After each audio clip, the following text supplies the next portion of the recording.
இருக்கீங்களா? நாங்கள் இப்போ எங்கே போகிறோம்? ஃபங்க்ஷன் போகிறோம். ஓகே, டாடா. அப்படியே என் ட்ரெஸ் எப்படி இருக்குன்னு மறக்காமல் கமெண்ட்டில் சொல்லிவிடுங்க. இந்த ட்ரெஸ் எடுத்து 3 வருஷம் ஆகுது. மீஷோவில் தான் எடுத்தேன். இப்போ நாங்கள் எங்கே போகிறோம் அப்படின்னு பார்த்திங்கன்னா, என் தங்கச்சியோடைய பெஸ்ட்டு ஃப்ரெண்ட் கீர்த்தனா, அவளுடைய ஃபங்க்ஷனுக்காக தான் நானும் அம்மா பாப்பா 3 பேர் கிளம்பி போயிட்டுருந்தோம். பஸ் ஸ்டாப்லேயே வந்து முத்துமாரியம்மன் கோவில் இருக்குது. நான் பஸ் ஸ்டாப் வந்தேன்னா இவங்கள போயிட்டு நான் பார்க்காம நான் எங்கேயுமே போக மாட்டேன். இவங்கள போய் பார்த்துட்டு அம்மா பாப்பா வெளில நின்றுட்டு இருந்தாங்க. நான் மட்டும் உள்ளே போயிட்டு மணி அடிச்சுட்டு போயிட்டு ஃபஸ்ட்டு அம்மனை தரிசனம் பண்ணிவிட்டு வலதுபுறத்தில் வந்து பிள்ளையார் இருப்பாங்க, இடதுபுறத்தில் வந்து நம்ம தலை முருகர் இருப்பார். அவங்க எல்லோரையும் பார்த்துட்டு பஸ்ஸுக்காக நானும் பாப்பா ரொம்ப நேரமாக வெயிட் பண்ணிக்கிட்டே இருந்தோம். ஆனால் பஸ்ஸு வந்த மாதிரியே தெரியல. ஒரு அரை மணி நேரமாக பஸ் லேட் ஆகிடுச்சு. அப்புறம் ஒரு வழியாக பஸ்ஸும் வந்துச்சு.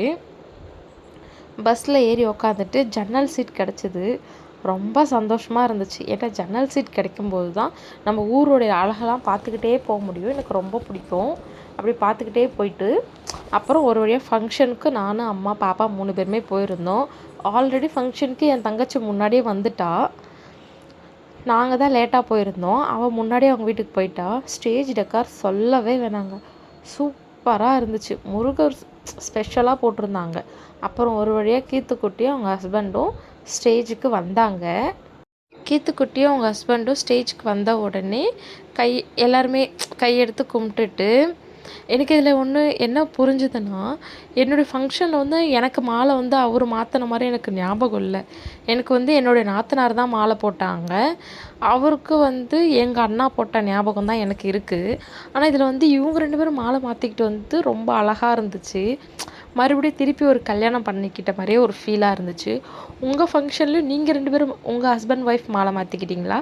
இல்லை வேறு யாராச்சும் போட்டு நீங்கள் பார்த்தீங்களா அப்படின்னு மறக்காமல் சொல்லுங்கள். நானும் என் பொண்ணும் எல்லோரும் வளைகாப்பு போட்டுட்டு இருக்கும்போது நாங்கள் 2 பேரும் கொஞ்சிக்கிட்டு மியா மியா சொல்லி விளையாடிக்கிட்டு இருந்தோம். எங்களுக்கு அப்படி விளையாடுறதுக்கு ரொம்ப பிடிக்கும். நாங்கள் ரொம்ப விளையாடிக்கிட்டு இருந்தோம். ஃபங்க்ஷன் ஒரு வழியாக முடிஞ்சது. ஆரத்தி எடுக்க ஆரம்பித்தாங்க. ஆரத்தி எடுத்து முடித்ததும் மடியில் வந்து ஸ்நாக்ஸ் கட்டி எல்லாருக்கும் குழந்தைங்களுக்கெல்லாம் கொடுப்பாங்க. அது நல்லாயிருக்கும். நானும் பண்ணியிருக்கேன். அது நல்லாயிருக்கும் அந்த சமயத்தில் வாங்கி சாப்பிட்றதுக்கு.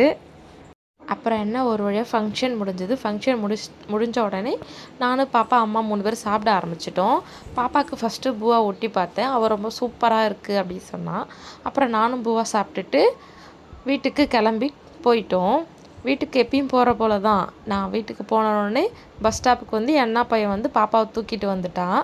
நாங்கள் ஒரு வழியாக ஃபங்க்ஷன் முடிச்சுட்டு வீட்டுக்கு வந்துட்டோம். பாய் சிச்சு ஃபேமிலி.